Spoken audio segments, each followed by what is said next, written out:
So hello and welcome. My name is Dr. Ashley Archipoli, and I'm an assistant professor here at the University of Houston downtown. It is my honor to welcome you to the Fall 2019 Communication Studies Speaker Event.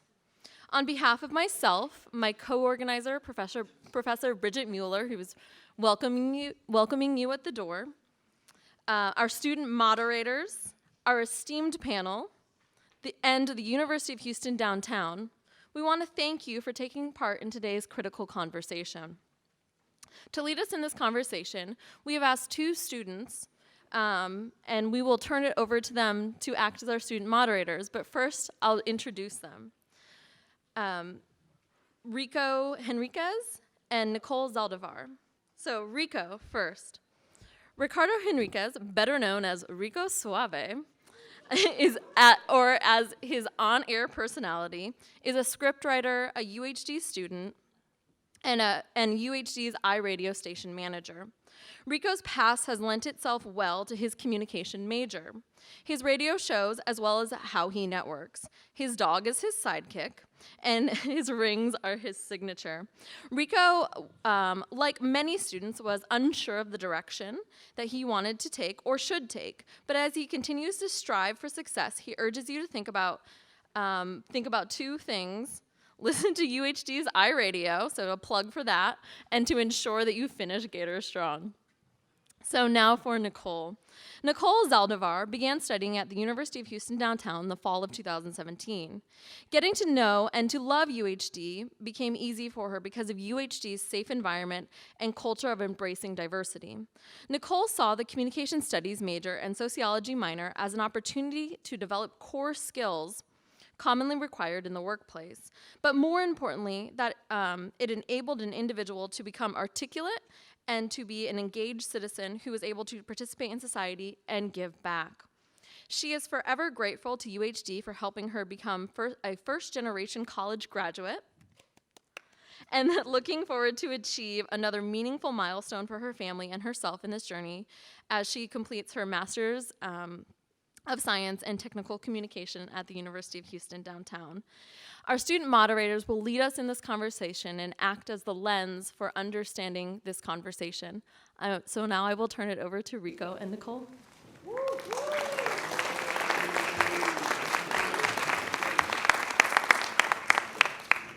How you guys doing? Yeah, you sound like you're doing all right, which is acceptable today, I suppose. So we're here today to explore a culture's history, to hear about surviving in times of great adversity, both physically and mentally, because society has a way of overwhelming us, and sometimes we adopt the us or them mentality. And when we do that, it leads to a bunch of negative consequences for our communities. So we're here today to discuss the very real and possible third option, the us perspective. So first, I welcome our first speaker. Rabbi David Lyon was ordained in 1990 at Hebrew Union College Jewish Institute of Religion, the HUC-JIR, in Cincinnati.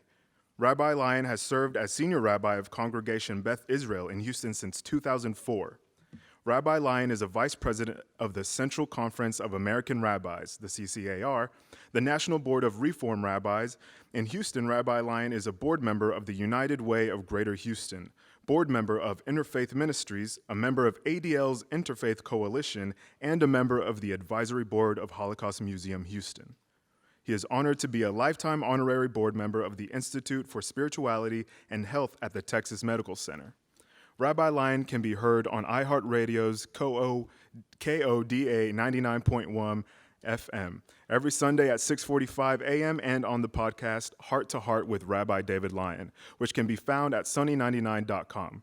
He is the author of God of Me, Imagining God Throughout Your Lifetime, Jewish Lights 2011, and Rabbi Lyon is married to Lisa, and they have 4 grown children and 1 adorable grandson.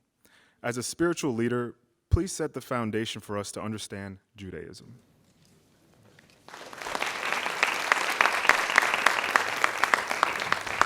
Oh, welcome, everybody. Thank you for the warm introduction, which I wrote for you and you read beautifully.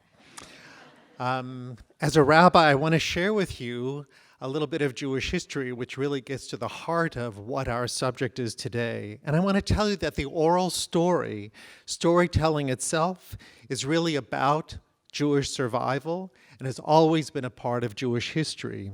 If you know anything about the Hebrew Bible, then it really begins in the book of Deuteronomy. In chapter 6, verse 4 of the book of Deuteronomy, it says there, "Hear, O Israel, the Lord is our God, the Lord is one." Really the watchword, the foundation of Jewish faith, believing in one God. But if you know a little bit of the scriptural verse, it continues to say, "You shall love the Lord your God with all your heart, with all your soul, and with all your might." It goes on from there to say that you shall teach them to your children. And teaching them means all the teachings of the Torah itself and other Jewish texts too. But the English word to teach is really the Hebrew word shana. And shana doesn't mean really to teach. It means to orally, verbally demonstrate, model, and tell your children. So the idea of storytelling verbally really begins in the ancient text, in the Torah itself, in the book of Deuteronomy. The written Torah text always needed explication, unpacking the very important teachings in the Torah. And those unpacked teachings were part of an oral tradition that for hundreds of years was passed down from parents to children to grandchildren, from generation to generation. But just as you know, any oral story that is passed down from generation to generation always runs the risk of being forgotten, of being left behind because it's only oral.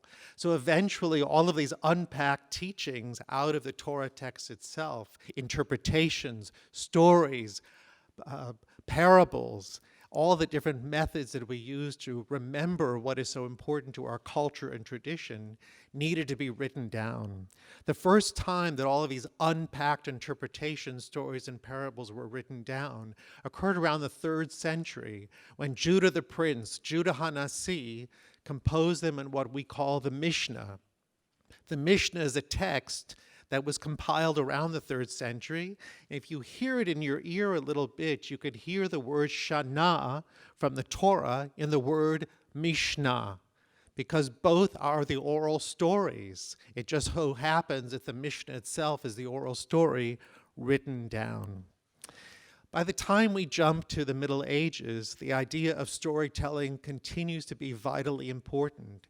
As Jewish history continues, there were ages of persecution, of being driven from homelands to other places, and the idea that Jewish stories and interpretations would maintain the people as a community, as a people itself, really depended on what they brought with them.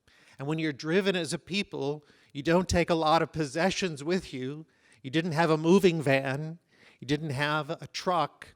You took what you could remember in your head and in your heart.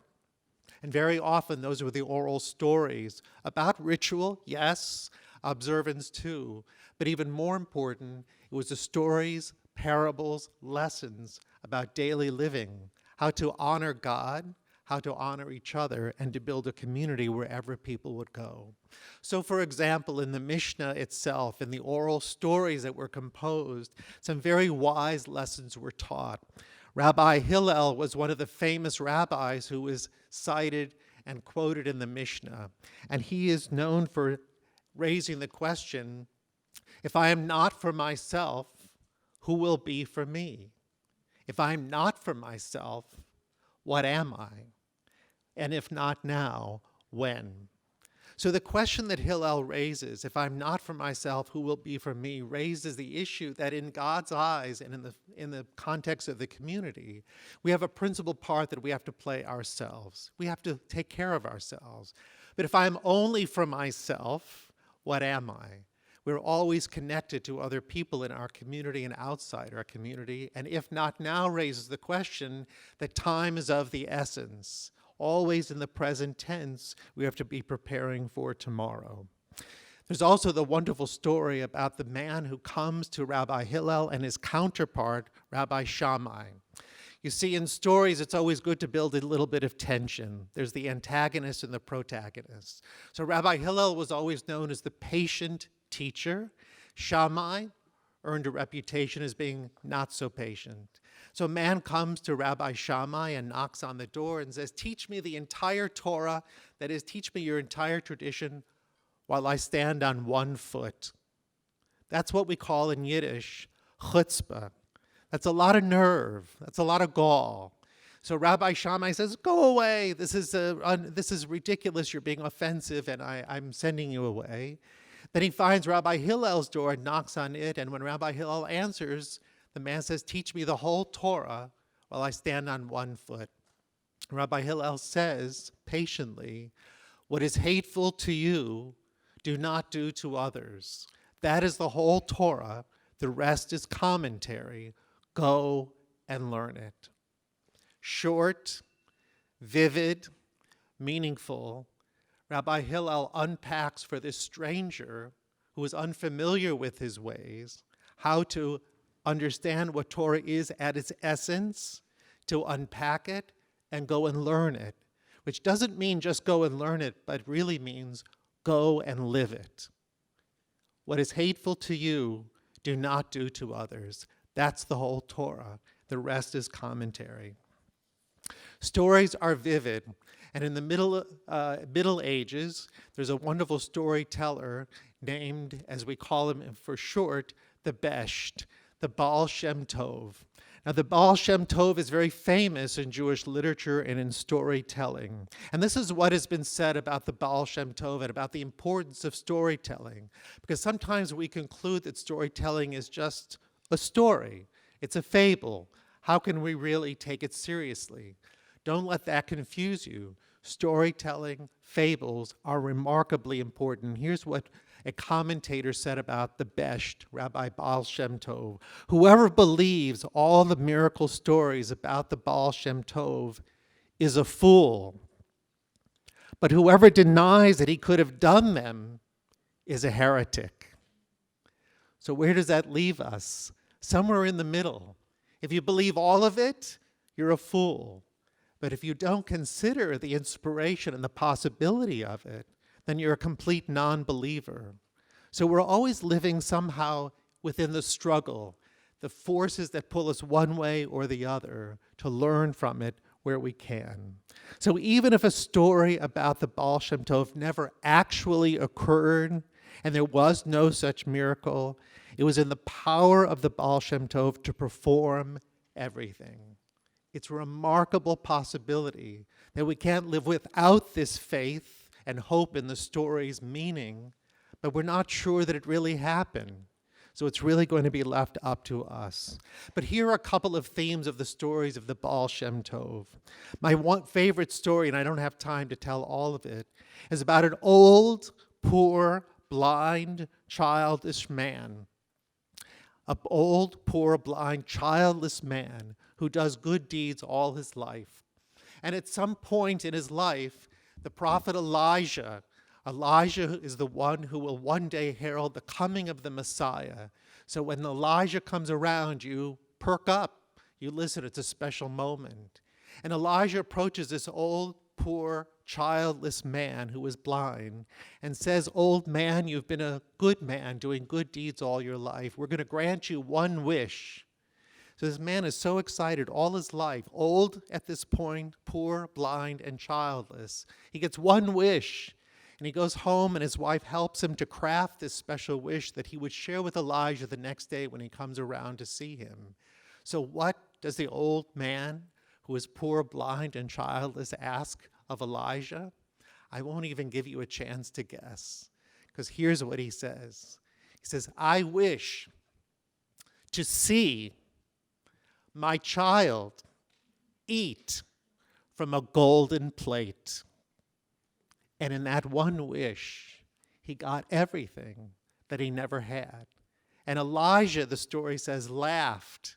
And God laughed too, because the old man got them, despite all the struggle and the striving that he had to endure in his lifetime. The fulfillment of good deeds provided him the reward to ask of God and Elijah for something that he never had, and he got it all.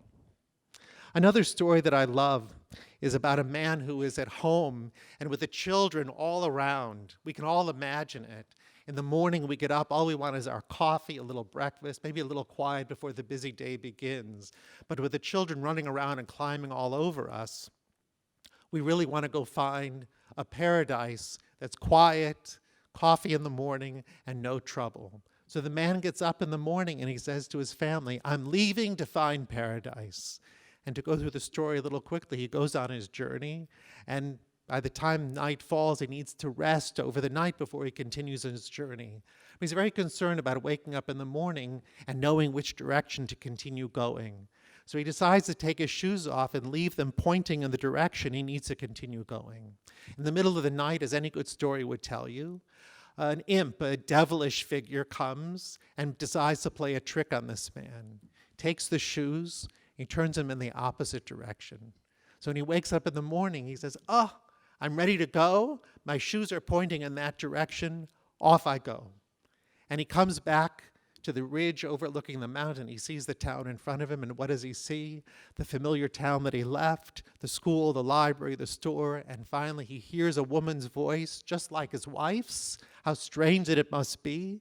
He's arrived in paradise after all. Why does he hear his wife's voice? She welcomes him into the house. He sits down, and the children come around, and they say, Papa, where have you been? He said, well, I was out looking for paradise. And all of a sudden he discovers the moral of the story is, you can go looking for paradise, but where is it always found? At home. That's right.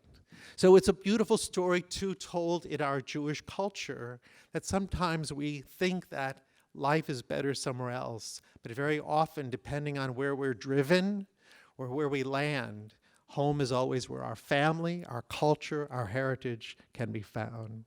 Now, in the interest of time, I'm going to move on to the 20th century.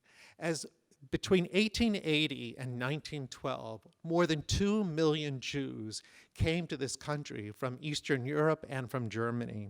And when they did, again, they had to face the whole issue of coming to terms with the place where they landed and acculturate, assimilate, and absorb what is theirs and what they found there. I just want to share with you the name of an author, and I hope you'll discover more about him. His name is Charles Angoff. Angoff. He was very prolific. He wrote many books. And in the book Journey to the Dawn, I just want to share one example. His grandmother, the Alta Bubby, she's called in Yiddish, offers some advice to Moshe, her grandson, who has a choice. He either keeps the Sabbath or he desecrates the Sabbath and goes to work to earn a living for his family. And it's a big dilemma for him because in Judaism, in observant Jewish homes, you don't work on the Sabbath.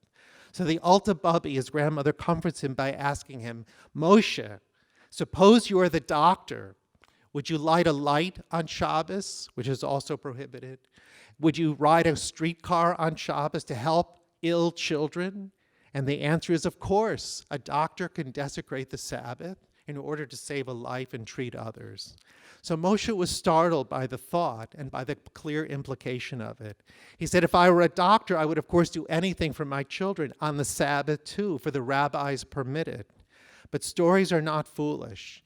And he said, even in the interest of economic health, the Bubby, his grandmother, used rabbinic interpretation to help him solve a modern problem using a rabbinic teaching. He could desecrate the Sabbath to go to work on the Sabbath day, not for the sake of physical health, but economic health. Because without that job, the family would suffer, would starve, would lose their home. And so facing new circumstances in a new land, they used the tradition to solve the problem and make their way forward for the sake of life and health and survival in a new place. Our stories from ancient times in the Torah to Middle Ages to the early 20th century to this very day help us all discover what is the common theme and the root, which is to find from our tradition something that will endure and sustain us today and into the future. Thank you for the time.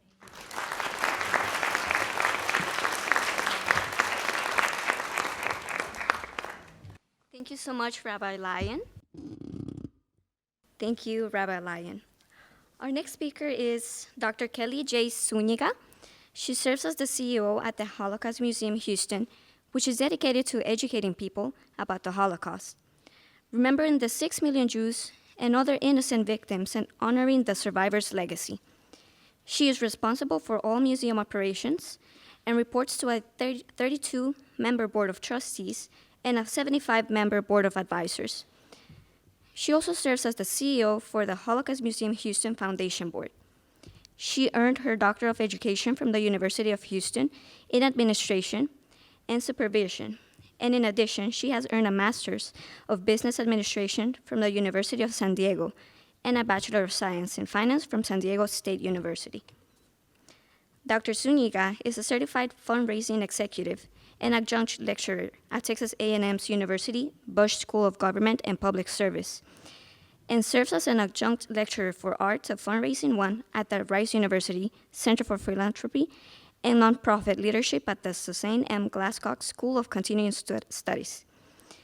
She is also a member of the Greater Houston Partnership's Executive Women's Partnership, the Houston Museum District Executive Board, and is a senior fellow, American Leadership Forum Class of 34. She was named in 2013 by Houston Woman Magazine, Houston's 50 Most Influential Women of 2012.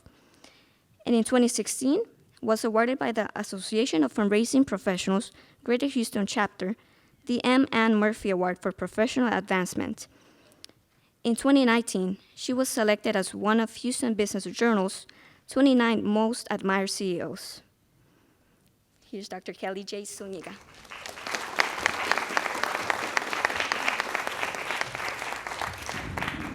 That's enough about me. Okay.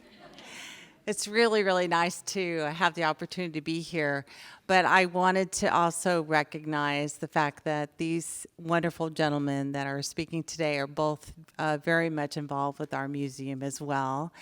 And Hank, who I did not know, has been a docent at the museum for over 20 years, meaning I did not know that he was such an incredible professor here at UHD. So please give him a round of applause.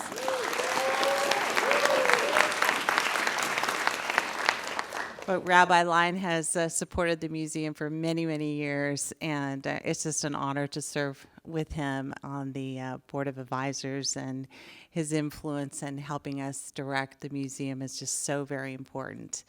But he really set me up well, I think, because what we're talking about here is exactly that, the continuation of a story, a horrific story from the perspective of the Holocaust, but a story that it is so very, very important to be told.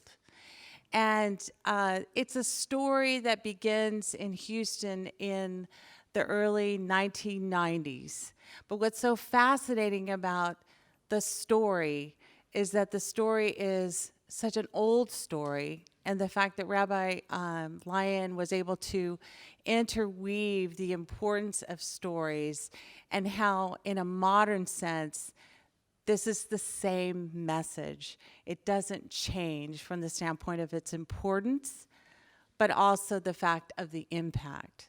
So I'm going to tell you my story from the standpoint of the museum early in the 1990s, where dynamic survivors that made it through the Holocaust and really were suffering, many of them, what we've referred to as survivor's guilt.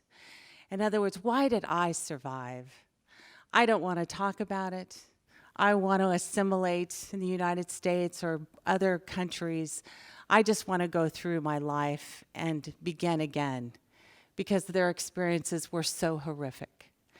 And so what happened in that story is that this one particular individual, and his name is Ziggy Isaacson, went to the very first, as they refer to it, International Conference for Survivors. And as I mentioned before, people did not speak about their history from the Holocaust perspective. They did not talk about what happened to them. It was not spoken. And a lot of it had to do with the fact that there was a lot of survivor guilt associated with that. But then at this time in the 90s and in Israel, there was a rebirth of thought. And a lot of that was as a result of the Eichmann trial.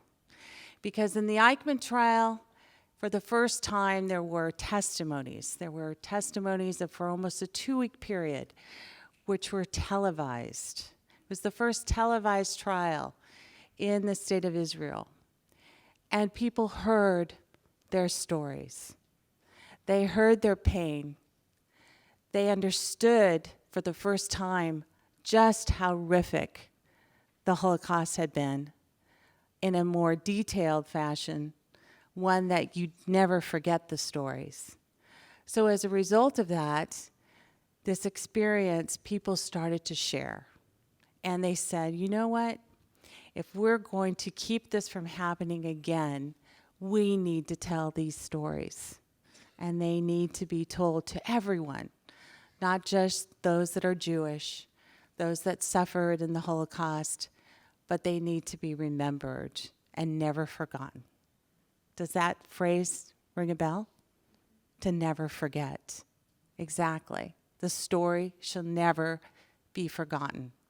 So as a result of his experience at this conference, he came back to Houston full of ideas and excitement and energy, and he pulled together an incredible group of survivors that are really the foundation of our museum. And they said, you know what, we're going to start going to schools. We're going to be speaking to students like you. We want to tell the story of the Holocaust and make sure that it's never forgotten. And they did. They were very successful. They were working out of the trunks of their cars from the standpoint of carrying materials. They didn't have a formal place. And then the group got together again, and with their leadership and raising money within the survivor community, they built Holocaust Museum Houston. It opened in 1996. What's very, very important from the perspective of telling the story is that it was the survivor's narrative. So the narrative throughout the museum is through the voice of the survivor. And that makes us extremely unique. It's not just a journey through factual information or details and personalities, but at Houston, their personal story tells the story. So, for example, from the standpoint of the use of technology, now we have testimony that we have digitized in the form of oral testimony. So again, the emphasis of taking the time to gather the story, to document the story, and to tell it again with the incredible technology advances, we were able to digitize those and then utilize them inside our new museum so that they could explain what deportation was like. They could explain how they felt when they were in Auschwitz and they had nothing to eat and they were freezing to death. How did they survive? What was it that kept them going? How can we learn from their personal experiences? So that essence, that meaning of what they survived for was for hope. It was for hope and making sure that this did not occur again. And to fight hatred, to fight prejudice, to fight apathy. But you're learning about this through a story. An amazing, amazing stories. So that's the underlying perspective of the narrative and how this came about within the museum and how we use it. But I think it's very, very important also to talk about the psychological aspect of listening to a survivor. How many of you have listened to a Holocaust survivor? Many of you have had that exposure. Would you ever forget the story? No. Why is that? Why is it when they speak, you kind of hold your breath and you think about it and it stays with you? And that is because you have become empathetic. You are relating to their experience and you have a connection as a result of that experience. So one of the aspects of learning that is so, so very important, to be tolerant, to be respectful, to learn from these lessons, is really having that connection of understanding about the suffering and empathy. So what we try to do is teach empathy within our community of every visitor, every person that listens to a film, listens to a speaker, that they take that with them so that we can move forward with those lessons learned. And again, how did we do this? We did this by telling the story. And it's a story that I hope you will never, never forget. Thank you.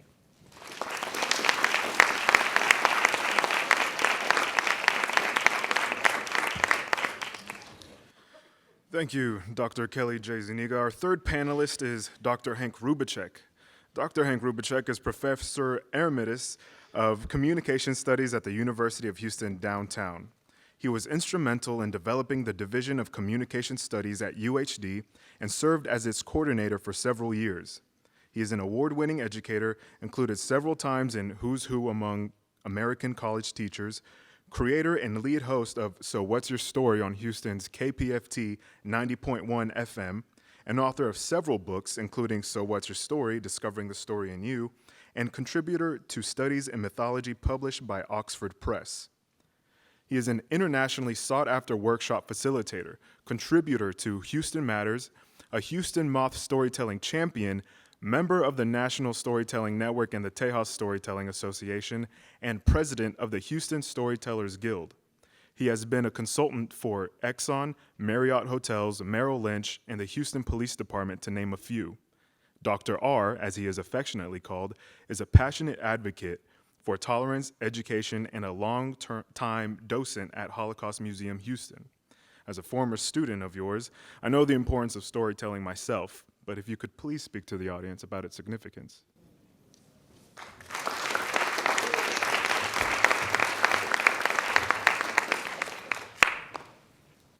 That was very good, Rico. And he just learned how to read. So that's a very good, that's a very significant thing. Thank you very much for having me here.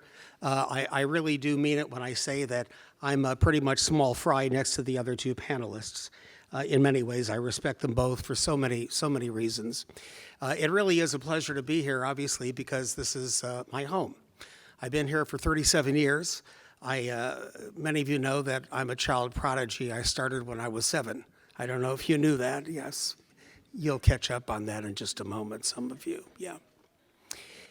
When Rabbi Lyon talked about the fact that we have thousands of stories that began in Judaism from medieval times to Middle Age times to current times, my grandmother knew them all, plus ones that she made up. My grandmother, my grandfather, my mother were all Holocaust survivors. I lived with them growing up. And nothing in my home took place unless it took place in story form. Everything was said in story form. So for example, if I would ask my grandmother, what's for dinner? She would say, sit down and let me tell you the story about the little boy at the carnival. And I'd have to sit there for 20 minutes, and she would tell me the story about the little boy at the carnival. And then after about 20 minutes, I'd look at her at the ripe old age of 7 and say, so? And I realized that the story was all about never asking her again what was for dinner. Now, if she didn't have stories for things, she would offer anecdotes or rhetorical statements that made you wonder anyway. So, for example, when I was in high school, I would ask her things like, Grammy, do you like my girlfriend? And she would never say yes or no. Instead, she would say, well, I saw her have dinner here the other day, and I could see that she could use a knife and fork. Yeah. I'd repeat the question, but do you like her? And she'd say, well, you know, I was at the post office this last week, and I didn't see her picture up on the wall. Finally, I would ask her, you're not listening to me, Grammy, although, of course, she did. Do you like her? And she'd say, I'm sure she didn't kill anybody. And I'd say, okay, I get the idea. That was her way of saying she's average, all right? But she had to place it in story form. Everything was in story form. As a matter of fact, she could actually teach every communication class in only offering one statement. She used to say to me, you know, a good tailor has to measure 10 times because he can only cut once. Now, when you're 10, you have no idea what she means. But it wasn't until I got a doctorate in communication until I realized that my grandmother was frankly much smarter than any of my professors, who were quite brilliant. All she really meant was, you've got to think really carefully before you say anything. Makes sense, doesn't it? Makes all the sense in the world. That was worth 3 credits in and of itself. Stories do that. Because stories, as I tell my students in the storytelling class, are journeys that we take others on and we return them safely to the present. We take you someplace. It's a face, it's a case. It's not a statistic, it's a face. And we take you there. And when you see a face, it becomes quite memorable. Because like your own faces, we are born as a blank page. That's what we're born. And every memorable moment that we document, that we remember, becomes our book of life. Everything that we write. I keep a journal all the time. I've done it for many years because journals are ways of validating our lives. There's a segment in the museum called The Diarist, The Young Diarist, and the label that we give that segment is called And Still I Write. They're diaries written by many children. Some of them wrote these memories moments before they perished. They wanted people to know who they were. Our lives are validated by our stories. If you cannot tell a story well, beginning, middle, and end, with the tension and everything with which it surrounds, then it's difficult to validate our lives. That's how powerful they are. When I began as a docent at the Holocaust Museum, it was sort of an interesting thing. You might imagine that because I came from a home with Holocaust survivors, that would be my obvious entry, but it wasn't true. When the museum opened in 1996, about a year later, it was a training ground for HPD, for many of the police officers in town. At the time, I was doing training with the Houston Police Department. In my other life, many, many years ago, I was a negotiator. And when I arrived here in Houston in 1983, many years later, they learned of me and they understood what I did, and consequently, I was trained along with HPD officers in the late 1880s and early 1990s to learn about negotiation. I was part of a squad at the time until social scientists and police officers were kind of separated as a unit. But in the late 1990s, I was trained along with them to deal with hate crimes, and of course the training took place at the museum. Now, fortunately, I didn't have to go on any scenes because I was kind of, in those days I really wasn't very adventurous, so frankly, I was glad I didn't have to do anything like that. But I was embarrassed when I arrived.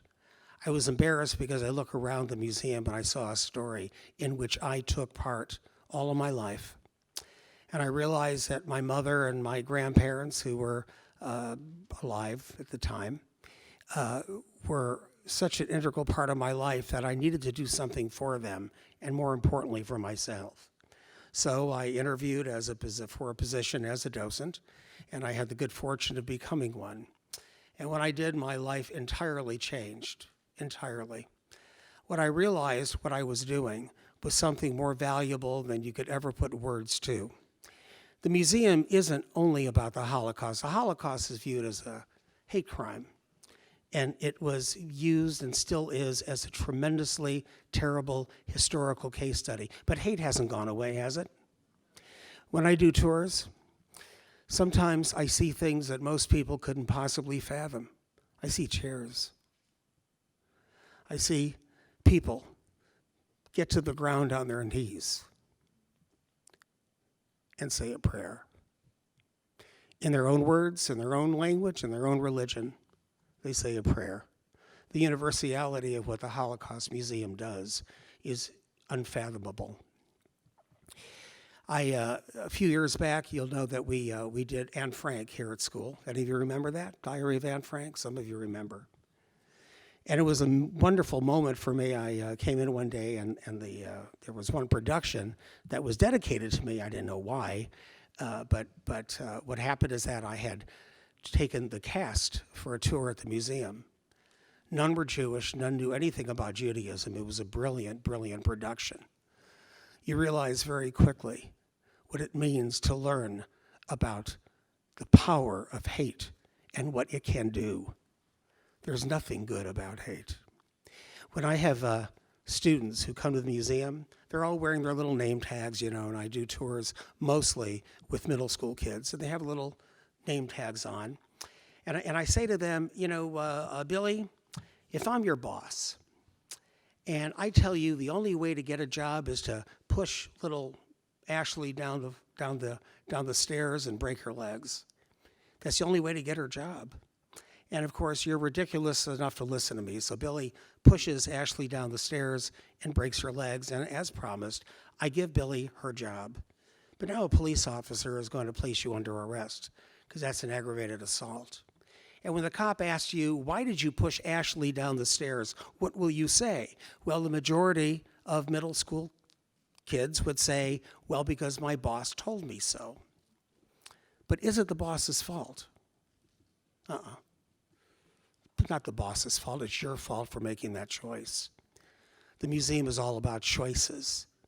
It's about making sure that we realize that we don't have to listen to anyone who tells us to do something like that.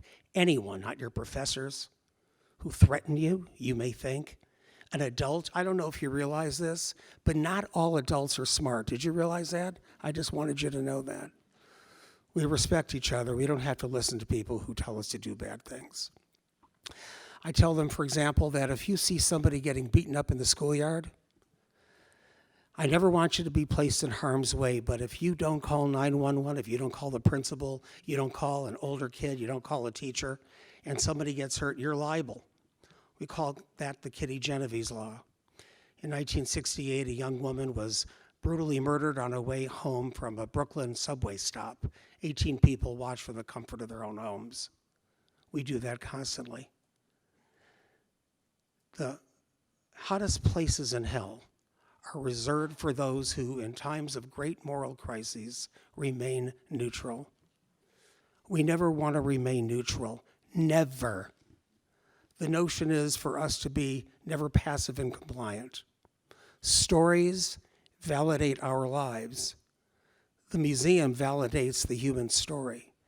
And when we are there, and when we understand the power of the human condition, we understand a number of things. A couple of things that Elie Wiesel said, I think that's very poignant at this point. Elie Wiesel, of course, the author of Night, said, peace is not God's gift to his creatures. It's our gift to each other. Peace is our gift to each other. Stories bring peace. They bring us the face of a person that we must treasure, each other, the person sitting next to you. That's the human condition, and that's the museum. Thank you.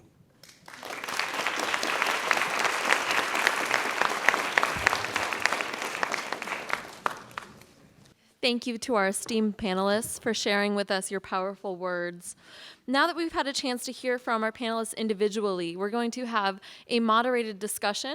Our co-moderators have developed some questions that they're going to give to our panelists here. Now, we also at the beginning asked you to fill out note cards for questions from the audience. So we'll have professors coming around to collect those from you. So if you've written down a question, make sure to pass it to Professor Mueller.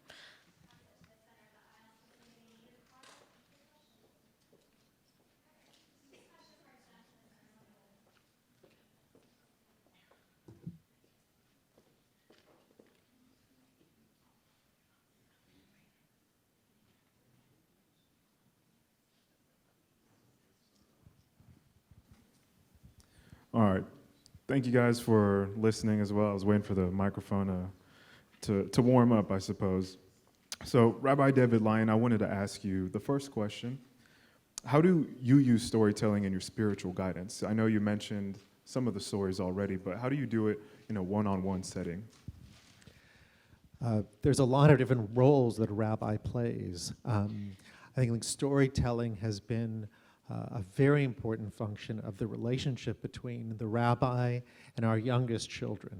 So even as Dr. Rubicek was talking about how his grandmother told him stories after each question, it really does begin at home, and it continues into the synagogue and community, where stories are chosen for the moral lesson and for the insight that really bridges one generation to the next, so we can bring forward the lessons that have served one generation can serve the next. In one-on-one counseling or pastoral care that I provide, it really does depend on the need, but the story always comes from some rich place in Jewish literature. It can be the Torah, it can be the Mishnah, it can be the Talmud, it can be a story that has been told for generations. But if we remember them, and it is all about memory, creating that face of the story, creating the art of the story's lesson, then it comes to mind very quickly. And in that moment when somebody asks a question, you can go to that story and perhaps not have the time to tell it in its entirety, but if you can capture the moral of the lesson, then there's somebody who hears it and can frame it and create that art or that face for themselves and never forget its meaning. You know, despite hearing all these stories and everything, there's some people that they say the Holocaust didn't happen. Rabbi Lyon or Dr. Rubicek, do you have something to say about that? You know, I want to tell you that even though in this age of rising anti-Semitism, bigotry, racism, polarization in our country and in the world, I want to tell you that as a Jew, as a rabbi, I know the Jewish history. I know something about world history and about other cultures. I think this period of concern that we all share is a part of the larger history writ large. I think we're larger than this. I think we're bigger than this. And I think the anti-Semitism, the Holocaust denial that some people still speak about is something that we can speak against. We can, Deborah Lipstadt, a professor at Emory University who wrote History on Trial and prevailed in her trial in England on this subject, helps us to understand that we are bigger than this subject. And I think all of us have a role to play to be sure that peace is really the story that we tell, and the stories that we do tell never end with, and they died. Stories always tell, and they prevailed. There's always hope. There's always a moral lesson. So I think this era that we're in is a part of the history we have to take charge of. We're responsible for it, but we're all bigger than all of this. Thank you. I don't know if I have a whole lot to add to that. I agree entirely with what Rabbi Lyon just said. I know that when I do tours of the museum, and we were warned about this at the very outset, but there were a couple of occurrences that tested our ability to circumvent conflict. And one of the things that we want to remember is that those of us who serve the museum, those of us who are docents, want to do everything that the mission adheres to. And part of that is to maintain the integrity of the museum, and that means in part to maintain the dignity of every human being, regardless of what that person says. So for example, a number of years ago, I was doing a tour, and a young man blurts out, "Well, my dad said that none of this happened." And there were about 30 in that tour, and I didn't say what I wanted to say. Our brains can't work like gumball machines. Whatever's up here cannot roll off our tongue. Don't expect anything good from that. It does require some thought. So I remember simply looking at him and saying, "Well, I think it's probably a good idea for you and your father to come here and visit the museum. Let's move on." And that was it. Now, I'm not suggesting that was an easy thing to say, but I'm convinced that it was the right thing to say. We don't fight hate and denial by the sorts of verbal aggression that we think work. It never does. It's sort of like two glasses of water. Kind of go with me here for a moment. Let's say you've got two glasses of water and they're two people, right? And you've got water to the top.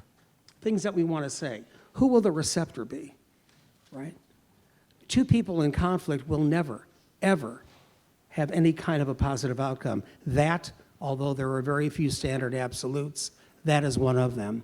There was another time when I walked in and there was a class that came a little late, and the teacher, an English teacher, I introduced myself, I said, I'm glad you're here, and the teacher said, this better be worth it, which was a little shocking. I kind of expected good morning, but I got this better be worth it.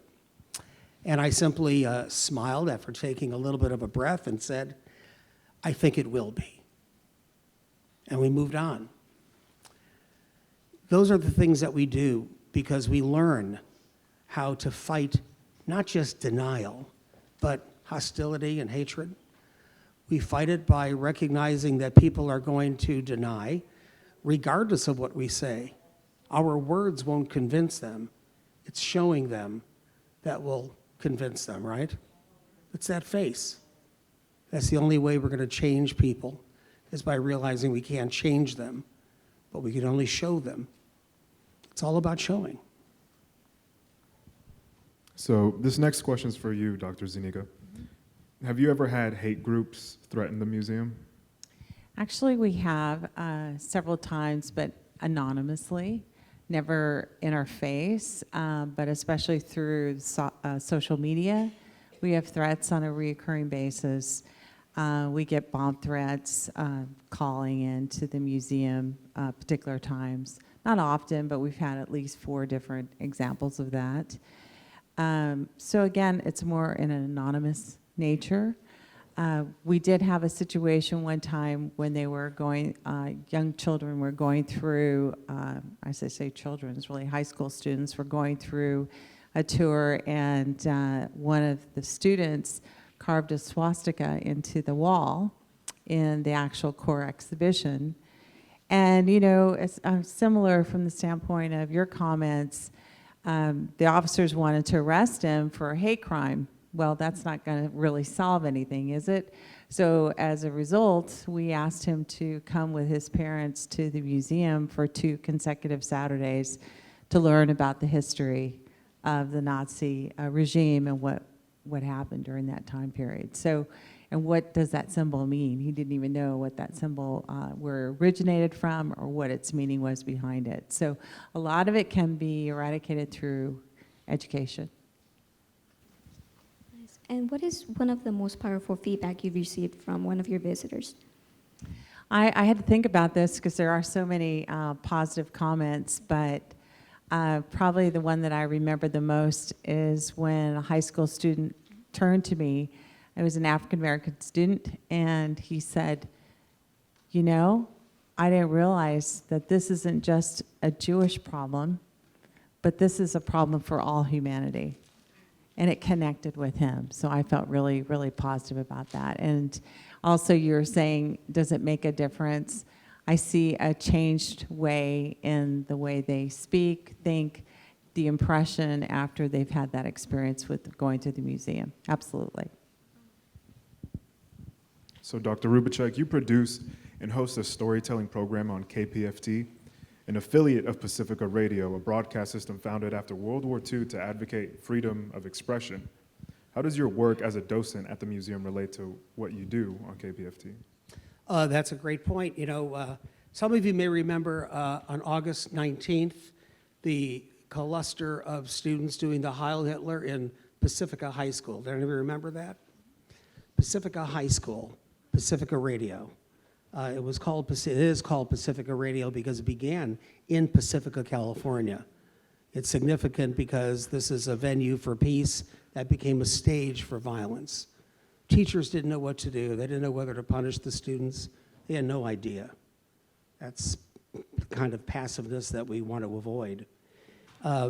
The Ku Klux Klan tried to shut up the station, KPFT 90.1 FM, in 1970 by bombing the station. Some of you may know the story. In fact, they bombed them again, but they blew out the transmitter in 1970. It's a station that is designed, it's fueled for peace. It's a station that promotes freedom of expression in every good sense of the word. It's listener sponsored. It is not corporate sponsored. That's why we have fund drives seemingly every other week. But it is exactly like the museum in many ways. You know, the Ku Klux Klan tried to stop freedom of expression. And the museum tries to stop the deniers. We'll never, ever, ever stop the voices of those who we hear at the museum. These are voices of generations, a generation that won't be here very much longer, and we have to hear them. We have to be able to listen to each other and understand that freedom of expression isn't just important, it's everything. Both institutions do that very well. Thank you. How do stories teach hope and tolerance? How do stories teach hope and tolerance? Or a go-to story that you teach your congregation? Yeah, so how do stories teach hope and Tolerance. and tolerance? You know, I think stories do such a beautiful job of taking us deeply into a conflict and help us understand that there is a way out of that conflict. Sometimes our own stories, our own life story that we're living in the present is so filled with conflict we can't see our way out of it. And sometimes we go and take paths that have become familiar to us. They aren't productive. They might not be helpful. But stories of the past really help us identify with the problem, the conflict, and see a way out that is hopeful and inspirational. And we might do exactly what the story did in helping our own path out of it, but we might be inspired to find a new path for a new generation. And those stories are incredibly important to tell. So we have a couple of questions from the audience here. Thank you guys for contributing. And this one's for Dr. Rubicek. This person wants to know how they can encourage their students as a sixth grade math teacher and comic book sponsor of a club at their school. How can they get their kids to write great stories?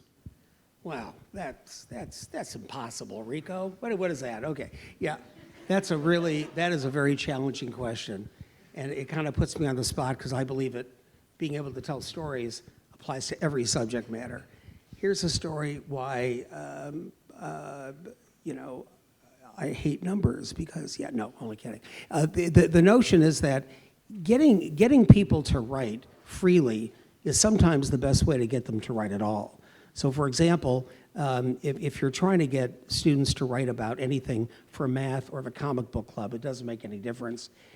Ask them what their impression is of something. What is your impression of math?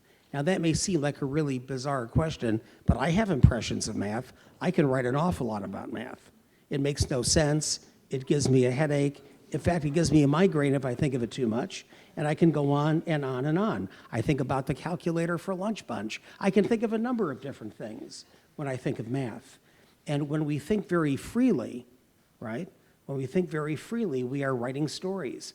One of the things that I also wanted to add is that if you want to encourage your students to tell stories or to write stories, one way to start is by demonstrating some of the common denominators of storytelling. So for example, every story needs a plot, it needs a protagonist, it needs tension. So for example, what is the tension that you feel or the plot that you want to craft the way that you feel about any particular topic? So give me a topic, algebra. Well, what's a plot about algebra? It's a plot against me. I hate this. And it's giving me right? You get the idea? What's the tension? The tension is I'm going to fail unless I cheat on Rico's exam, right? Because he's so brilliant. There's all sorts of ways of trying to solve the problem. Now that sounds strange, but that's exactly what stories do. Start writing freely and think about the common denominators in a story. Plot, tension, protagonist, a tone, what mood do you want to establish? How do you bring it to closure? How do you get there? And now talking about studies, one student asked, can you study Kabbalah before the age of 40? So the question is about studying Kabbalah before the age of 40. So Kabbalah is the whole literature of Jewish mysticism and Judaism. It's great stuff. Jewish mysticism and Judaism, superstition, mysticism is magnificent. The reason that Jewish tradition says that you shouldn't begin to study Jewish mysticism before the age of 40 and before you're married is because you need 2 feet on the ground before you study Jewish mysticism. You have to know text. You have to know really the really everything about Judaism first before you begin to wander into new orchards and new ways to study everything else. I've had people come to me and say, Rabbi, I want to learn Judaism. I want to start with mysticism and Kabbalah because Madonna is doing it. And I said, oh my gosh, you can't start just because Hollywood Madonna says she starts in Kabbalah. I don't know what she's studying. We can't all be Madonna. Yeah, right. But truly, those who study Kabbalah have already studied everything in the Torah and the Talmud and everything else that is substantive and substantial before they go on. But it is a place where the rabbis who had completed all of their studies said there must be more. God's teachings, God's presence is so beyond our understanding. How much deeper can we go? And they went rather deeply. So Kabbalah is a place to be, but not before you pass courses in 101 and 201, right? So I had moderated another event in the past, and it was about Black representation in media.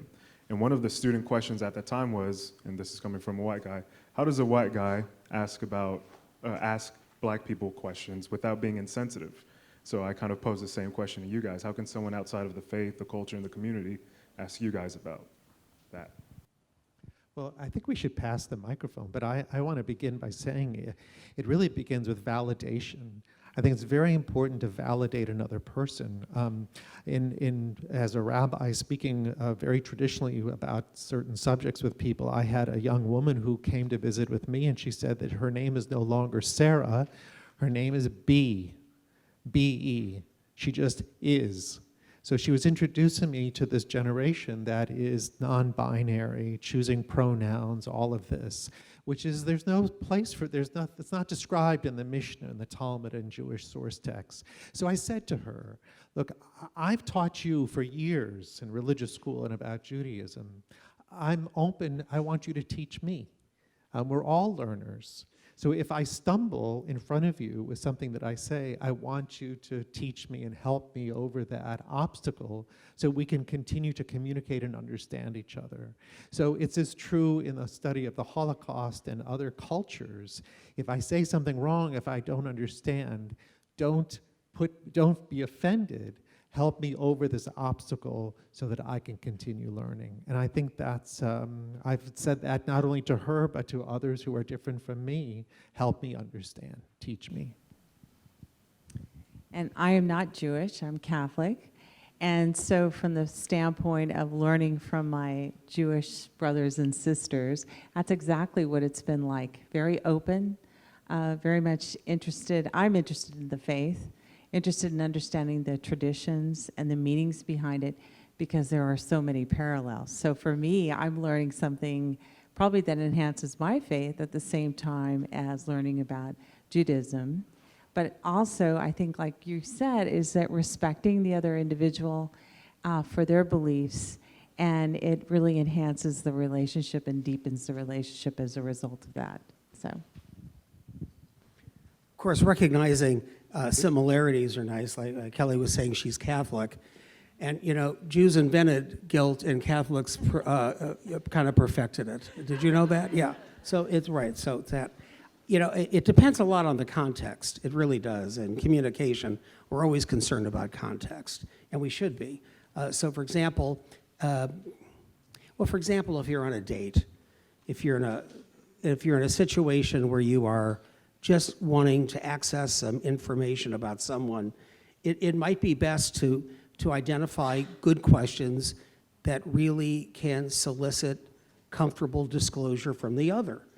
So, for example, I don't know, if I was asking an African American or Hispanic who I don't know, and we were in a comfortable setting, I'd probably ask something like, "Tell me about your favorite childhood memory. Tell me what your favorite holiday is. things like that.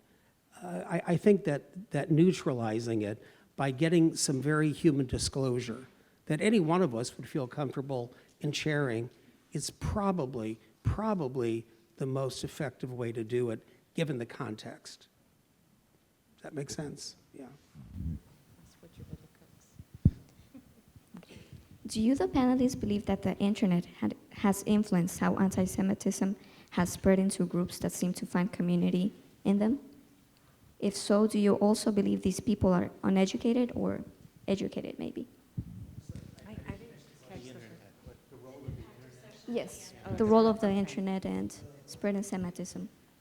Yeah, it's very disturbing from the standpoint of the internet, and it's not controlled. But I think my personal opinion is that someone that is not educated, does not have the exposure to the history, the understanding, and it's just not a controlled platform. So as a result, also an anonymous platform. And that has a lot to do with it, with people who are able to express hate, but not be connected with it on an individual level. And that is just the worst platform in any kind of communication source, where you're not responsible for what you're presenting. And so yes, it is a big problem. And from the standpoint of our platforms, where we're having a discussion or presenting material, we have to remove it. So when it comes on, our social media platforms.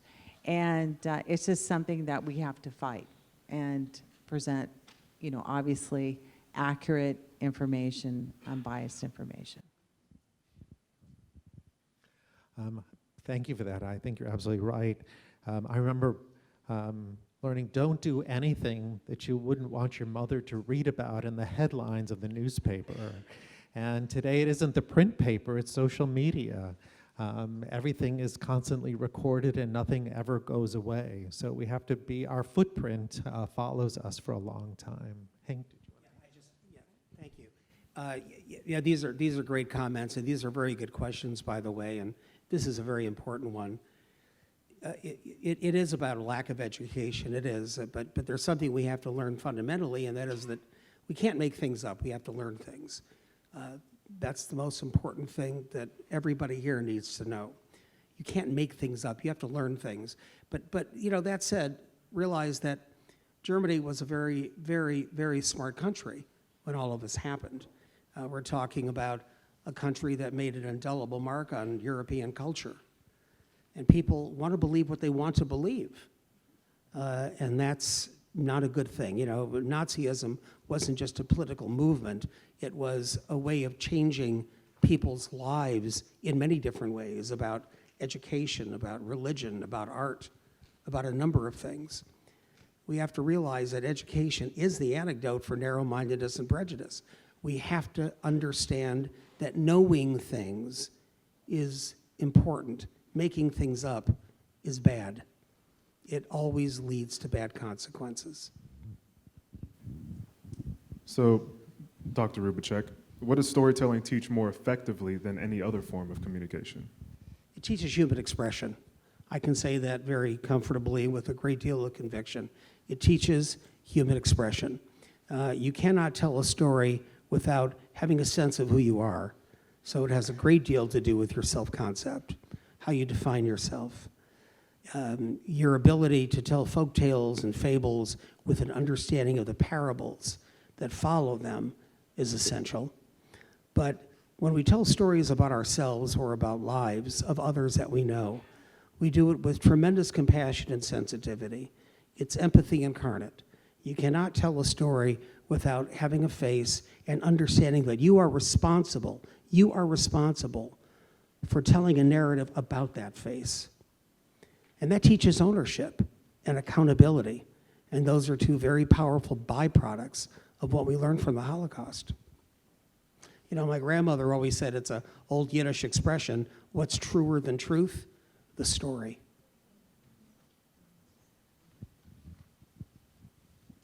All right, so back when I worked at Barnes & Noble, we had a whole bunch of book signings. One of the authors that came in had been sentenced to prison for 12 years, even though he was wrongly convicted. And in his book, he speaks about forgiveness and how that was the only way he could keep his sanity.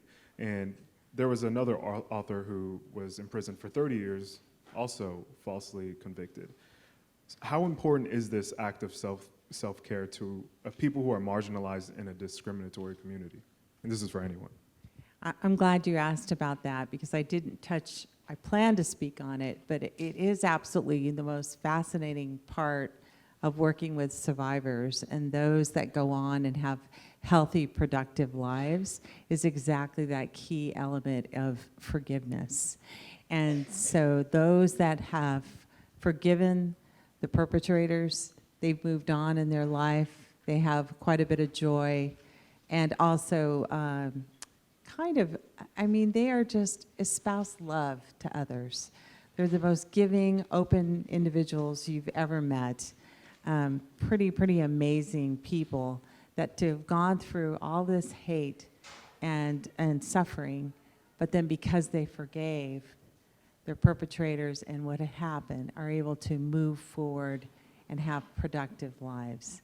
And there's a lot of teaching behind that of the importance of forgiveness, but to actually see it in a human being that's gone through a situation such as the Holocaust, come through it and survived, it's a pretty remarkable tale in itself. But I do see it, and it is definitely the way to go. Well, we just came through a season in the Jewish community, a season of forgiveness, of repentance, of teshuvah. And the holiday teaches us that before we can even come before God to seek forgiveness, we have to seek forgiveness from each other. And letting go, granting forgiveness to others really does free us to continue to choose life and to make greater decisions, better decisions in the future. And sometimes the judgment in providing forgiveness to somebody might not always sit well with us, but if we follow faithfully the process that we're provided, ultimately it does free us to choose life as we should. And you know what? Judgment isn't really in the end up to us. If we're people of faith, the judgment comes from God. So if somebody truly hurt us and deserves something later, I can't tell you what it is. No one's ever come back to tell us. But we'll leave it in God's hands. In the meantime, we need to make peace with each other. And as the Torah teaches us also in Deuteronomy, choose life. And that's really a very Jewish, profoundly Jewish lesson, that despite it all, Lamrot HaKol, we say in Hebrew, despite it all, choose life. And that's really the step we try to take. Rubacek, any comments on that one? All right. Well, for the last question, because Houston is so diverse, because the world is diverse, we have to remember that it is never just one culture that gets mistreated, and that it doesn't happen in remote regions of the earth. And by recognizing that, institutions can be more considerate or sensitive or aware of the human rights violations going on all over the planet. So this question is more for Dr. Zuniga. Can you tell us about the expansions made to the Houston Holocaust Museum? Yes, so that is exactly what we wanted to do, was become more inclusive. And so as a result, we are the first bilingual Holocaust museum in the United States. And we feel that that is very important, obviously, for those that have Latin backgrounds, to feel comfortable, to have the ability to really understand the material, and to feel that it's their space as well. But then also in the area of human rights, we have a brand new gallery talking about the history, the Universal Declaration of Human Rights, and the story of human rights, and of course about those that have stood up for human rights and activism. So that message is really important, because for those that might not connect on the Holocaust and that history, they might understand better and feel a connection within the human rights exhibition itself, and what is the meaning and the messaging that you too can make a difference in this world. And if you focus your efforts and really dedicate yourself to a particular movement or what is important to you to improve the world among us, that's a very positive thing. And so we're very excited. But I want to tell one story, which from the standpoint of, it was in a tour, And I had a young man, he was 14 years old, and he was from Honduras. And part of our tour is that we go inside a German rail car. And we tell the story associated with the transportation of the Jews, other people that were captured and deported to concentration camps. On average, would be in there for 3 days with no water, no food, standing, just horrific conditions. And when this young man left the boxcar and came out, he turned to me and he said, "I've been through something like that." Because he was a refugee. He was a refugee from Honduras. And so he related to it in a totally different manner, but very similar, right? And so it's that messaging, that's the essence of what we're trying to connect with everybody in their own way. Thank you. Thank you so much to our esteemed panelists, Dr. Zuniga, Dr. Rubacek, Rabbi Lyon. Thank you all so much. We are so honored to have your presence here today and to share in this conversation with us, or to allow us to share in this conversation with you. We're going to wrap up in the interest of time. For those who might want to come and chat with any of the panelists, I'm sure they'd be happy to speak with you one-on-one briefly if you would like to. A few of housekeeping announcements. We have some refreshments waiting for you outside, some cookies and some, I think, coffee. So go and make sure to do that. Also, we have a representative from the Houston Holocaust Museum, and she's here to talk about different engagement activities that you can do, and also potential internships. So definitely make sure to stop by and speak with Michelle Tovar over there. Finally, if you want to tell your own story, you feel inspired about stories, there's a public speaking contest that will be happening the second week of November. So look for signage around that. I think there might be some on the tables there. And thank you all for your time.